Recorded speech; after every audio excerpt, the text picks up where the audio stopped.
Quem somos nós de verdade? Se a gente pudesse tirar tudo que é passageiro, o que será que sobraria no final? Hoje, a gente vai mergulhar fundo numa das perguntas mais antigas da filosofia, mas usando as ferramentas de um verdadeiro mestre investigador, Tomás de Aquino. Então se preparem, porque hoje teremos uma autêntica disputa sobre a natureza da nossa alma. Vamos parar para pensar um pouco nisso. O que realmente nos define? É o nosso corpo? Esse corpo que está sempre mudando, envelhecendo e que um dia, não vai mais estar por aqui? Ou será que a nossa essência de verdade é outra coisa? Algo mais duradouro? A nossa consciência? Os nossos pensamentos? A nossa alma?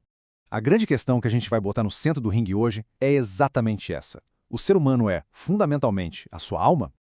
E para investigar isso, a gente não vai só ficar listando opiniões, não. Nós vamos usar um método medieval poderosíssimo, a chamada questão disputada. Pensa num ringue de debate intelectual, sabe? De um lado você tem os argumentos a favor de uma ideia, do outro, os argumentos contrários. E no final, o juiz, que aqui é o mestre, entra em cena para analisar cada ponto e apresentar a solução. É um jeito super rigoroso de chegar mais perto da verdade, passo a passo.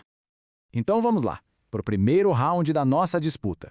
Quais são as evidências que a gente tem de que a alma é de fato a nossa verdadeira identidade? Vamos dar uma olhada nos dois principais argumentos que defendem essa ideia. O primeiro argumento ele vem de uma fonte de autoridade gigantesca para a época, que é a Escritura Sagrada. E essa passagem, olha, ela é bem direta ao ponto. Ela parece que desenha uma linha bem clara. Existe um tal de homem exterior que vai se desgastando com o tempo e um homem interior que, pelo contrário, se renova. A lógica aqui parece fechadinha, né? Se o corpo é esse homem exterior que vai se acabando e a alma é o homem interior que fica mais forte, parece meio óbvio concluir que a nossa identidade de verdade está na alma e não nessa casca física e temporária. Faz sentido, certo?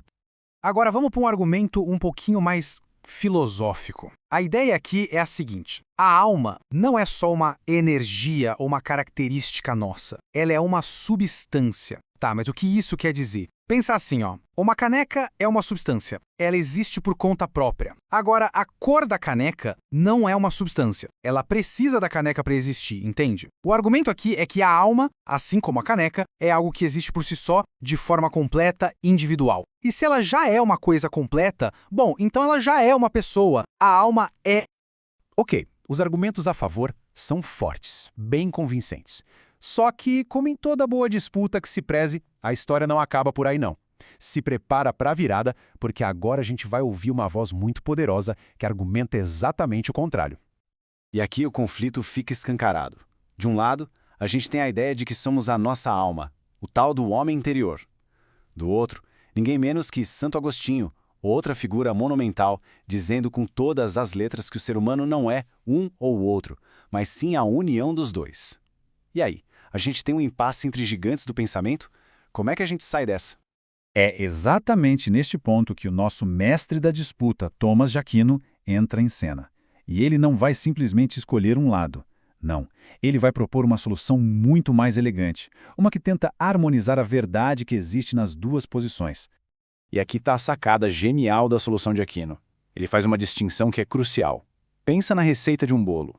A receita geral para a espécie humana, o conceito, inclui a alma, que ele chama de forma, o que dá a estrutura, e a ideia de matéria, ou seja, carne e ossos. Mas para fazer este bolo específico que está na nossa frente, um indivíduo tipo Sócrates, aí é preciso ter a alma mais esta porção específica de carne e ossos. Qual a conclusão? Tanto o conceito de ser humano quanto o indivíduo de carne e osso exigem a união de alma e corpo.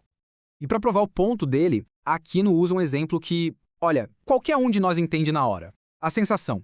Pensa em sentir o calor do sol no rosto, ou o gosto de um café. A alma, sozinha, não consegue fazer isso. Ela precisa da pele, da língua.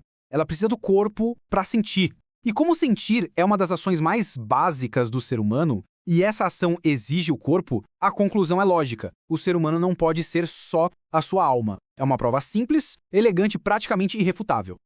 E isso aqui ilustra perfeitamente a grande diferença. Para Platão, a alma era tipo um piloto no navio. Ela estava apenas usando o corpo. Já para Aquino, a relação é muito, mas muito mais íntima. Alma e corpo não são duas coisas separadas que se juntam. São dois princípios que se unem para formar uma única coisa, o ser humano.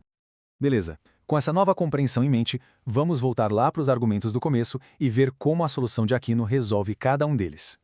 Então, e aquela história do homem interior? Aquino explica que muitas vezes a gente nomeia uma coisa pela sua parte mais importante. É como quando a gente ouve no jornal, o Planalto decidiu. Ninguém acha que os prédios tomaram a decisão. É uma forma de falar focando no poder executivo. Do mesmo jeito, quando a escritura fala do homem interior, ela está focando na parte principal, a alma, sem negar que o ser humano completo também inclui o corpo.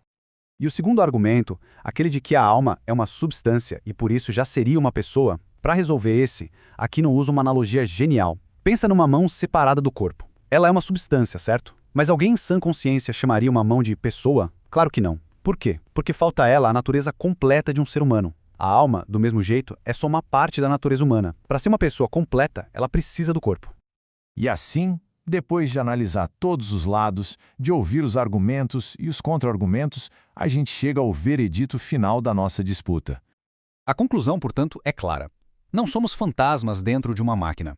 Não somos apenas um pedaço de matéria animada. Nós somos uma unidade profunda, um ser composto. A nossa identidade fundamental está na união inseparável entre corpo e alma. Mas isso acaba nos deixando com uma última e talvez mais profunda reflexão. Se a nossa identidade está nessa união toda, nesse composto de corpo e alma, o que a morte, que é a separação inevitável dessas duas partes, o que ela significa para quem nós somos? A solução de Aquino respondeu a uma grande pergunta, mas talvez tenha aberto a porta para uma outra ainda maior.